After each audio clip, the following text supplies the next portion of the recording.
ton groupe? Est-ce que tu enregistres des retours? Tu as de la casse ou pas? Il y aura un absent, c'est Henrik Meister. Les autres, ils sont tous à disposition. Ça veut dire que Ostigard... Il a repris l'entraînement ce matin. Voilà. Donc il postulera au groupe si ça se passe bien demain. Comment s'est passée ta semaine, Julien? Voilà, après ce match décevant dans l'ensemble à Brest, est-ce que vous en êtes tous? Écoute, c'est une semaine courte, hein. On joue vendredi, c'est une semaine courte et c'est pas plus mal de pouvoir enchaîner vite, pour nous en tout cas. La semaine, elle s'est passée, je dirais comme d'habitude, avec une analyse et puis après avec une projection sur le match de vendredi. Voilà, des questions à se poser en permanence, des améliorations, des ajustements à trouver pour s'améliorer. Je l'ai dit, le match de Brest pendant 1 heure, il a été insuffisant, voire très insuffisant sur le plan collectif. Donc il y a nécessairement des ajustements à trouver.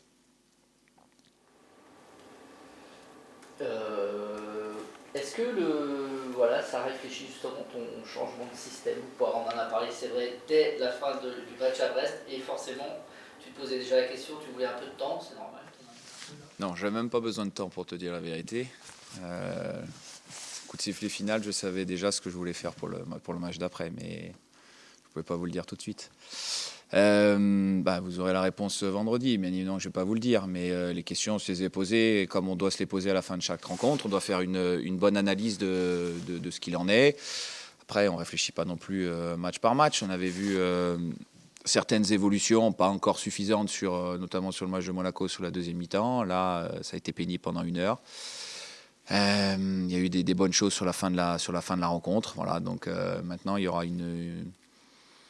c'est le premier match aussi où on va avoir à disposition tous les profils de l'effectif. Avant, on ne les avait pas à disposition. Je pense notamment à Jota qui pourrait être en capacité de débuter. Je pense au petit Andrés Gomes aussi qui pourrait être en capacité de débuter, ce qui n'était pas nécessairement le cas jusque-là pour différentes raisons et pas les mêmes les uns et les autres. Donc on a maintenant à disposition, je dirais, les profils. Il va nous manquer que Henrik là, qui est blessé sur le poste offensif. Donc voilà, ça nourrit aussi la réflexion. De l'extérieur, on se dit que le dilemme peut-être pour toi, sur le éventuel champ de passage à 4, c'est de savoir finalement comment tu disposes ta ligne de 4 par rapport à l'émergence de Seydou, notamment, qui est plus un genre de défenseur 3.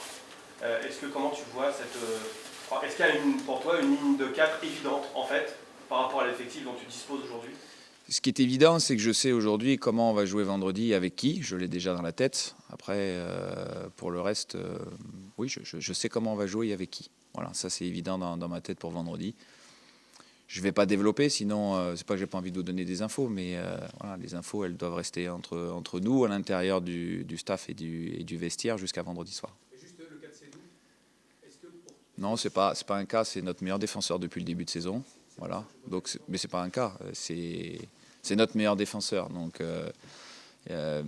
il a sa polyvalence pour lui, à 3, à 4, arrière droit, arrière gauche, défenseur central. C'est une force pour nous, c'est absolument pas un problème, bien au contraire, c'est une grande force, c'est une chance d'avoir et un joueur qui est performant et un joueur qui a une grande mentalité en plus. Donc voilà, donc c'est une chance et il a montré à maintes reprises qu'il est capable de s'adapter sans difficulté et il le fait bien. Oui, donc ça peut être aussi un central, oui.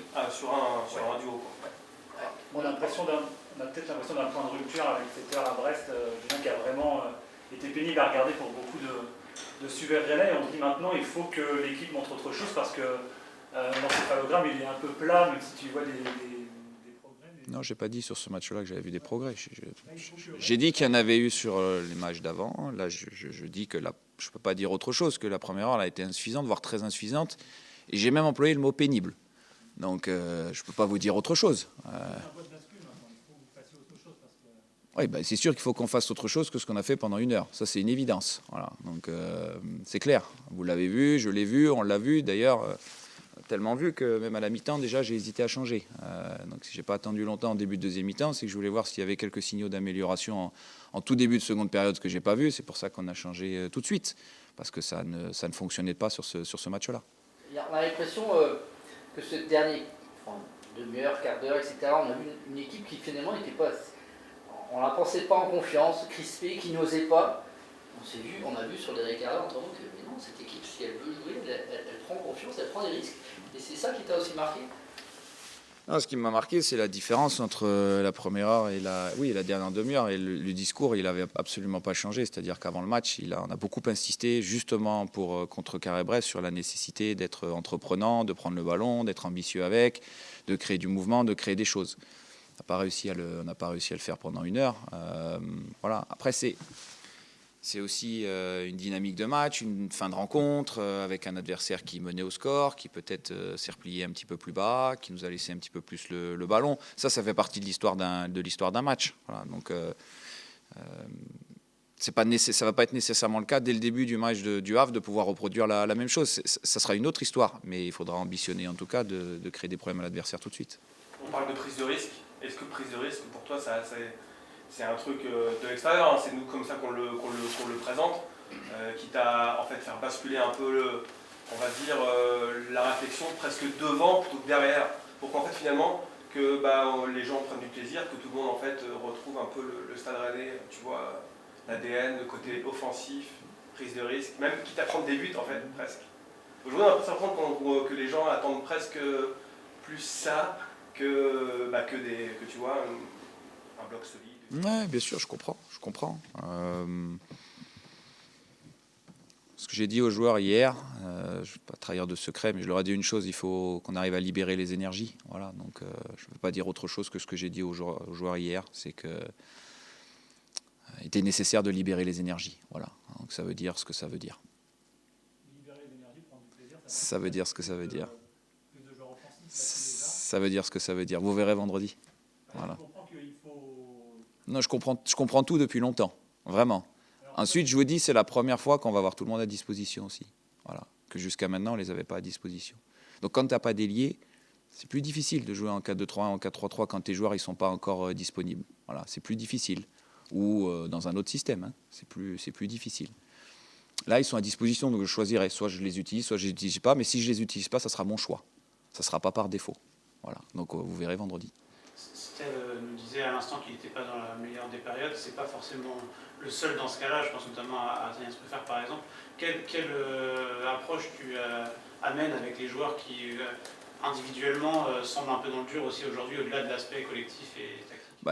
Il peut y avoir différentes raisons. Pour certains, ça peut être de positionnement ou d'appréhension d'un système. Pour d'autres, ça peut être une période dans une saison. Voilà, ça passe par beaucoup de communication, voilà, par beaucoup d'échanges, par beaucoup de communication avec eux, beaucoup d'entretiens. Faut maintenir aussi la confiance. C'est vraiment important de maintenir la confiance. Pas toujours évident, mais c'est important. Voilà, donc il y a des échanges, beaucoup d'échanges. Est-ce que tu peux nous dire un mot sur un truc qu'on se pose aussi de l'extérieur, tout le monde, les supporters et nous évidemment, sur le milieu de terrain et sur notamment en fait le fait qu'on n'ait pas du tout vu encore pour l'instant Amada, assez peu James, un petit peu au début mais plus du tout voilà. Est-ce que tu peux nous expliquer ça? Dans un milieu à deux, les options sont plus restreintes en tout cas d'utilisation.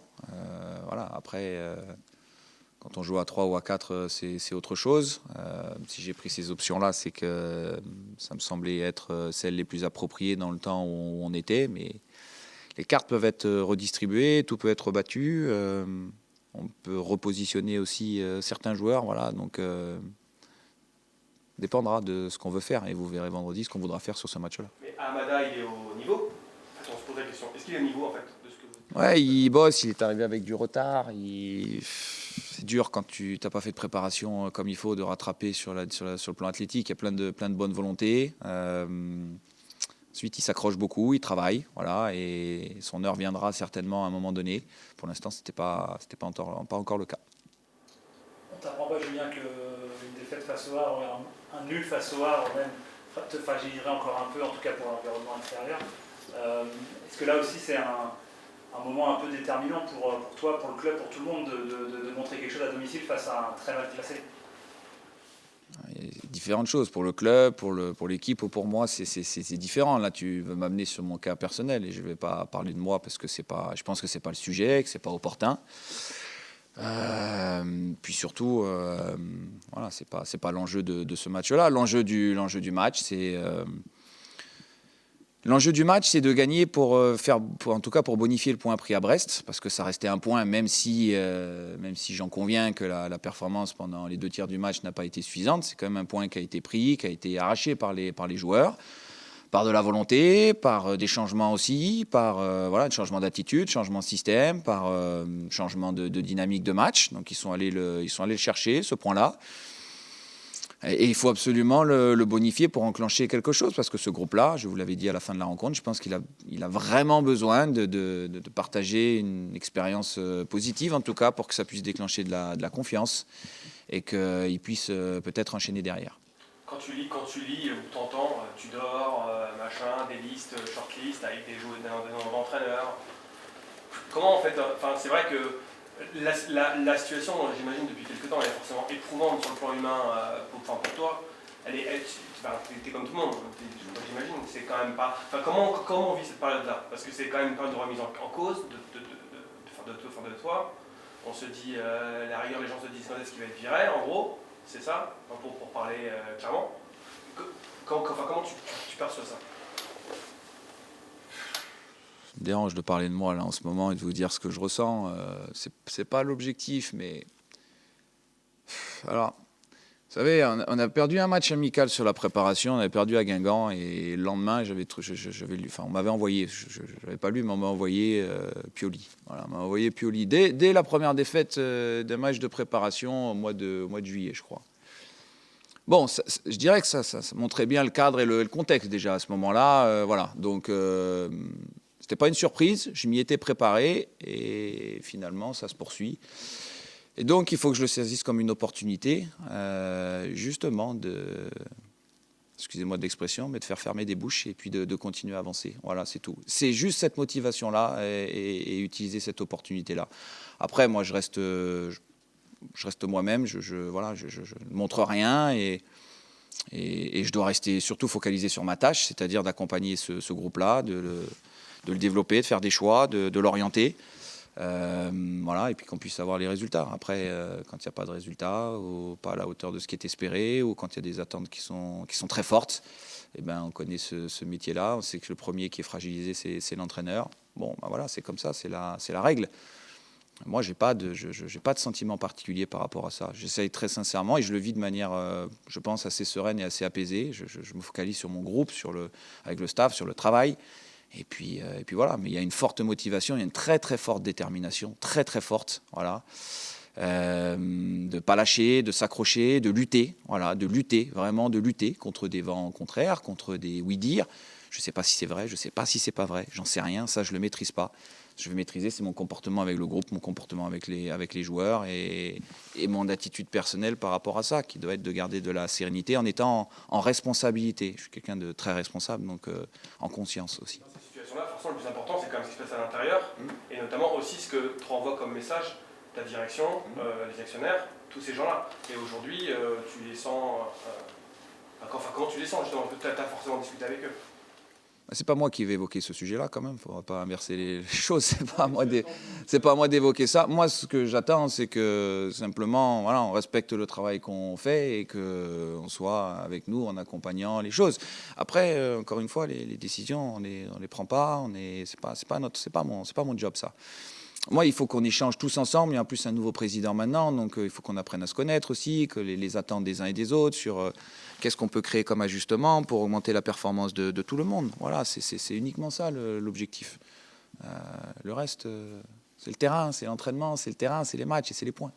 C'est ingrat pour toi d'avoir eu un tel bouleversement d'effectifs et de se dire que finalement t'as pas le temps. Ouais. Pas le temps, on n'attend pas de savoir si ces joueurs qui peuvent être utilisés tout de suite ou pas tout de suite, comment on construit les choses, voilà, tout ça c'est pas considéré par l'environnement extérieur. Après, je pense que c'est considéré un peu différemment quand même en interne, mais on sait bien que parfois l'environnement extérieur aussi peut emmener tout le monde. Voilà, donc c'est pour ça qu'il faut rester tranquille et se concentrer sur ce qu'on peut maîtriser. Encore une fois, moi, ce que je peux maîtriser ou ce qu'on peut maîtriser avec le staff, c'est à l'accompagnement de ce groupe, le discours qu'on lui tient, les objectifs qu'on lui fixe. Voilà, ça, on peut les maîtriser. Ça, c'est notre job. Juste sur le match à venir? Tu t'attends à une équipe du Havre qui a pris l'eau le week-end dernier à venir mettre de bus? Le but, je sais pas, j'en sais rien. Oui, c'est une équipe qui a chuté lourdement à domicile. Après, dans ces cas-là, tu as toujours envie de te rattraper, de rebondir. Voilà, donc dépendra aussi de quelle dynamique on va mettre aussi dans ce match-là. C'est pas, des fois il joue à 5, des fois il joue à 4. En tout cas, il change tout le temps au cours de match. Il commence à 5, après il bascule à 4. Ça, on peut pas trop le prévoir. C'est pour ça qu'il faut davantage, je pense, se concentrer sur nous, sur ce qu'on va faire, sur ce qu'on va produire, comment on va démarrer le match, comment on va l'animer. Je pense que c'est ça le plus important. Cette période-là, ça vous êtes dans du public, quoi. Ça, c'est clair. Dans la période que vit l'équipe aujourd'hui, le public va être très important. Aussi, il faut réussir à l'emmener et aussi avoir son soutien.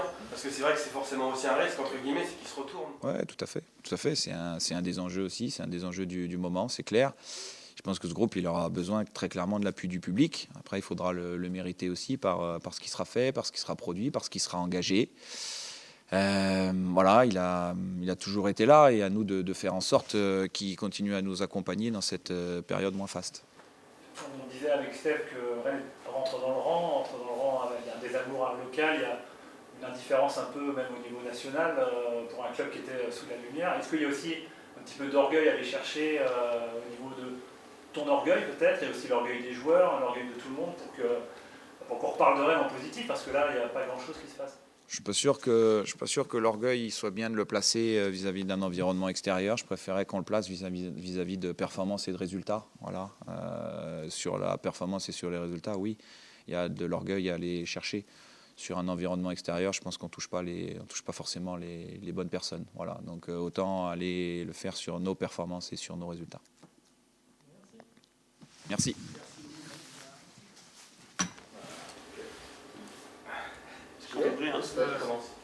Évidemment, vous peut-être démarrer par cette semaine. Comment vous l'avez travaillé, j'ai envie de dire, après le match, dans l'ensemble décevant à Brest.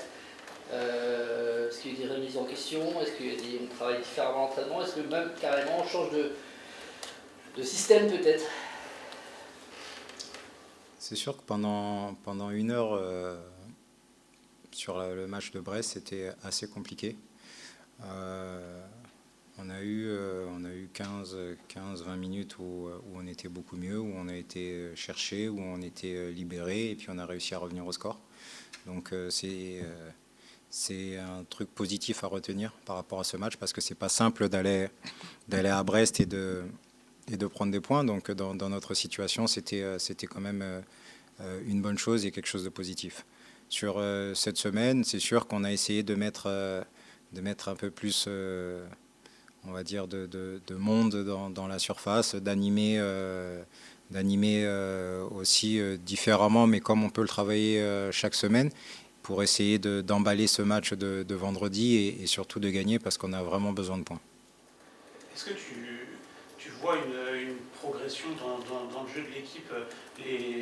L'environnement club, nous les premiers, c'est vrai que le match contre Brest, on a tous trouvé que sur au moins en tout cas une grande partie, c'était sans doute peut-être le moins bon de la saison. Est-ce qu'après ces 5-6 journées avec ce système à 5 derrière, tu vois une amélioration au quotidien? Ce que moi je vois, c'est qu'on concède pas énormément d'occasions, mais les peu d'occasions qu'on concède, on en prend un à chaque fois, et c'est ce qui est le plus rageant pour moi, surtout en tant que gardien de but. Mais c'est vrai que sur ce système-là, ça nous permet d'être malgré tout plus solide, on va dire, parce que comme je l'ai dit tout à l'heure, on concède pas énormément d'occasions. Après, il faut qu'on soit plus juste et plus concentré sur le moindre ballon, parce que on sait qu'on le paye cash directement. Donc il y a de l'amélioration sur ce système. Maintenant, on a vu aussi qu'en fin de match, on a réussi à revenir au score dans un système différent.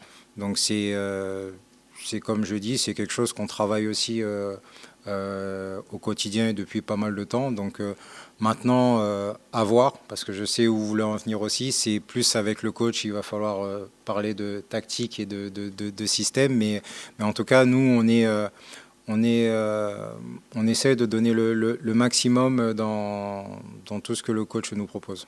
Est-ce que malgré tout, c'est quand même pas le moment de, on va dire, évidemment que vous n'avez pas une confiance absolue en ce moment, l'équipe, je veux dire, mais d'essayer de se libérer, tu vois, de retrouver beaucoup plus d'allant, de prendre des risques aussi, de prendre du plaisir sur le terrain, parce que de l'extérieur, en tout cas, on n'a pas l'impression que vous en prenez beaucoup.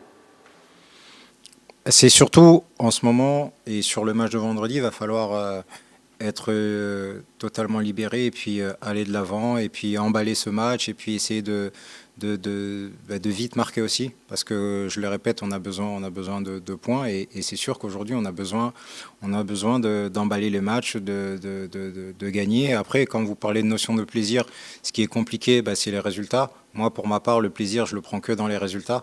Et quand on n'en a pas, forcément c'est dur de prendre du plaisir. Donc la priorité et le point le plus important aujourd'hui, c'est de prendre des résultats. Après, c'est sûr que avec les résultats, arrive la confiance, et avec la confiance, forcément, on retrouve aussi des joueurs plus sereins et une qualité de jeu qui vient avec la confiance, forcément. Ce qui rend frustrant ce début de saison, c'est que la philosophie un peu a changé. C'est pas la philosophie que tu avais connue de Rennes, c'était une équipe justement qui prenait des risques, quitte à prendre des buts, quitte à faire des cagades derrière. Ça, c'est difficile. Est-ce que c'est peut-être un ADN qui ne convient pas finalement à qui vous êtes? Je sais pas, mais sûr que par rapport à ma première saison ici, c'est sûr que la philosophie de jeu est différente. Maintenant, la volonté est la même. Après, il faut aussi prendre en compte qu'il y a énormément de changements. Donc les joueurs présents, quand je suis arrivé au club, il n'en reste plus beaucoup. Donc c'est quelque chose aussi qui joue. Mais encore une fois, je suis d'accord avec vous et on est tous conscients aussi que sur ce match-là de vendredi, il va falloir vraiment prendre les choses en main et puis aller chercher un résultat. S'il y a la manière, c'est encore mieux. Comment tu perçois à titre personnel, toi, on va dire les critiques qui peuvent exister autour de tes performances, le fait que tu ne sois pas assez décisif? Quand on regarde les stats purs, je ne sais pas si tu les as vus, et je ne sais pas quelle importance tu leur accordes. Je n'ai pas vu, mais je connais. Le fait qu'effectivement, le pourcentage d'arrêt n'est pas très élevé, tout le monde on parle de ton âge, du coup, des choses comme ça. Comment tu perçois ça? C'est jamais simple en tant que joueur d'être critiqué, d'être jugé, mais ça fait partie du foot. Quand ça se passe bien et quand on est performant, il y a les éloges et là-dessus on est bien, on est content et tout se passe bien. Quand on l'est moins, comme je le suis actuellement, il faut accepter, il faut travailler et puis essayer de renverser la tendance. Aujourd'hui, c'est justifié. Donc, à part prendre sur moi, travailler et puis essayer de renverser aussi cette situation, j'ai rien d'autre à dire parce que voilà, ça fait partie du jeu et ça fait partie du foot, c'est comme ça. Est-ce que tu as quelques éléments qui font pour expliquer que tu te sens moins performant, creux physique, creux mental, je sais pas. Ouais, c'est un tout. On parle de notion de plaisir, on parle de victoire qui engendre aussi le plaisir. On parle de dynamique aussi positive, on parle de réussite. Il y a pas mal d'éléments aussi qui font que c'est pas ma meilleure période. Mais ça m'est déjà arrivé par le passé. Pourtant, j'étais plus jeune aussi. Donc voilà, aujourd'hui, c'est sûr que quand je suis moins performant, il y a l'âge qui rentre en compte. Quand je le suis, finalement, on n'en parle plus. Entre les 2-3 premiers matchs du début de saison et aujourd'hui, il s'est passé 1 mois et demi ou 2 mois. Je ne pense pas que ce soit ça qui ait fait la différence. C'est juste que aujourd'hui, je le suis moins et à moi de faire en sorte de renverser cette situation. Et sur le reste, pour revenir à ce que tu disais, ça fait partie du jeu et j'encaisse, j'accepte et puis à moi de retourner cette situation. Et quand on est capitaine, dans ces périodes-là, quand on se sent un peu moins performant, donc peut-être un peu moins légitime aussi pour peut-être, je ne sais pas, par rapport aux autres joueurs, les remontées, Comment tu gères ça? Parce que le ton leadership est vachement important dans cette période. Ouais, Il faut essayer de... c'est toujours, toujours délicat. Ouais, c'est sûr que quand on est moins performant, bah, on est pas moins légitime, mais c'est peut-être plus difficile de faire passer certains messages. Mais en même temps, l'important, c'est le collectif. Mais il faut aussi réussir à se concentrer sur soi, parce qu'aujourd'hui, la meilleure façon que j'ai et la meilleure façon que que je peux apporter pour aider l'équipe, bah, c'est d'être performant et de faire des arrêts décisifs qui nous permettraient de prendre 2 points. Donc c'est de réussir à être soi-même. Je ne suis pas forcément un gueulard et un mec qui aboie tout le temps. Mais j'essaie de rester moi-même et de me concentrer aussi sur mon rôle et sur mon poste. La fin de match, à Brest, certains, notamment Kali, ont parlé peut-être d'un déclic. Et voilà, ce fameux faut se lâcher quoi, à un moment. Tu es un peu dans cet état d'esprit aussi de, je veux dire, bah, allez-y, mettez les attaquants là chez vous, sortez de votre fonction pour certains qui sont un petit peu, on a l'impression, un peu trop calibrés, un peu trop scolaires. J'espère que, comme je l'ai dit, sur les 15-20 dernières minutes, bah, on va se servir de ça parce que c'est des éléments qui sont positifs et j'espère que ça va nous permettre aussi d'avoir ce déclic comme a pu le dire Kali. Et comme encore une fois, c'est de prendre le maximum de positif, c'est d'essayer de rester positif et d'aller chercher le maximum pour gagner le match de vendredi. Aujourd'hui, on est dans une situation où on doit vraiment voir à court terme, et à court terme, c'est vendredi. Et c'est la victoire qui est très très importante pour nous. Comment tu sens ton coach en ce moment? Il y a un réel désamour, hein, surtout de la part des supporters. Il est sous pression, forcément. Comment tu le sens? Comment vous... Après, on n'est pas sourd, on n'est pas aveugle, on le voit bien. Mais en tout cas, lui, le montre pas et égal à lui-même. Il reste encore avec énormément d'énergie, beaucoup de volonté aussi de redresser la barre et surtout avec cette envie, avec son staff, de retourner cette situation et qu'on retrouve des places qui seront un peu plus conformes au Stade Rennais. Il n'y a pas de cassure avec le coach dans ce qu'il peut vous demander? Franchement, avec le groupe, déjà directement non, parce que j'ai très très bonne relation avec lui et avec le groupe aussi. Et en tout cas, on a cette volonté, on va dire, commune de sortir de cette situation et de faire beaucoup mieux que ce qu'on a pu faire jusqu'à présent. Rennes ne laisse pas passer beaucoup d'émotions depuis le début de la saison. Il rentre dans le rang, que ce soit au niveau local où les supporters sont désabusés, au niveau national, on ne parle plus de Rennes. Est-ce qu'il y a aussi un petit peu d'orgueil à aller chercher chez les joueurs? C'est important. C'est sûr qu'aujourd'hui, quand on voit ce que tu peux décrire, c'est forcément dû aux résultats et à la qualité de jeu. Donc, encore une fois, il faut retrouver les résultats, retrouver de la confiance.